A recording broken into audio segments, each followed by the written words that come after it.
In this video, we'll talk about flipped classroom. Just what is a flipped classroom?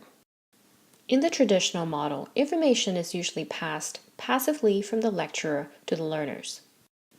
There might be some interaction between the learners and the lecturer and among the learners themselves, but that is mostly limited.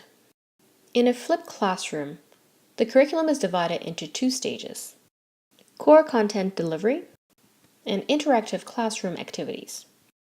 Learners are first given the core content before class. They need to study this core content first. When they come to class, they will need to apply what they have learned. These are done in small groups to facilitate interaction among the learners. The lecturer now acts more like a facilitator. He or she now guides the learners to use their clinical reasoning skills and to apply their knowledge. Is flipped classroom a new concept? Well, not at all. In literature classes, students are often given excerpts of books to read prior to class, and when they come into class, they discuss the content and the themes of the books. Learners, particularly novice learners, sometimes will find the prescribed reading material very dense, particularly if this is a new concept. They often need a roadmap or framework first. They need content in digestible chunks. Having the core content delivered beforehand would allow the learners to study the material at their own pace. If there is a certain point that is difficult for them, they may wish to go back to it until they get it. They may choose to look up other resources to help them understand.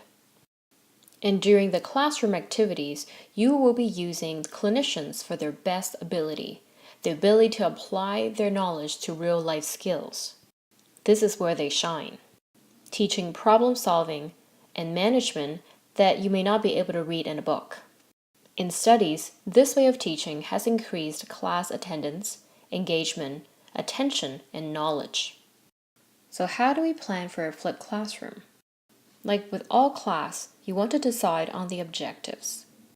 First, the overall objective for the whole module, which part can be delivered passively as core content, and which objectives should be addressed by the classroom activities. For example, if you want to teach how to approach a trauma patient, your overall objective, the core content could be components of the primary survey. The interactive activities could be the students practicing on a mannequin. For the core content, you need to aim at the learner level. You can choose resources that already exist, or you can create your own. Since the learner will be interacting with this resource passively with no one to guide them, the resources needs to be clear, easy to use, and provide a framework. During the interactive activities, this is where the learner gets to apply their knowledge. This is where we focus on higher order learning. For example, we can have the learners write nursing orders, role-play an interaction between a patient and a physician, or discuss how to manage clinical cases. The main goal is to have the learner apply their knowledge. We hope this gives you an idea to what a flipped classroom is about. We'll be happy to help you get started.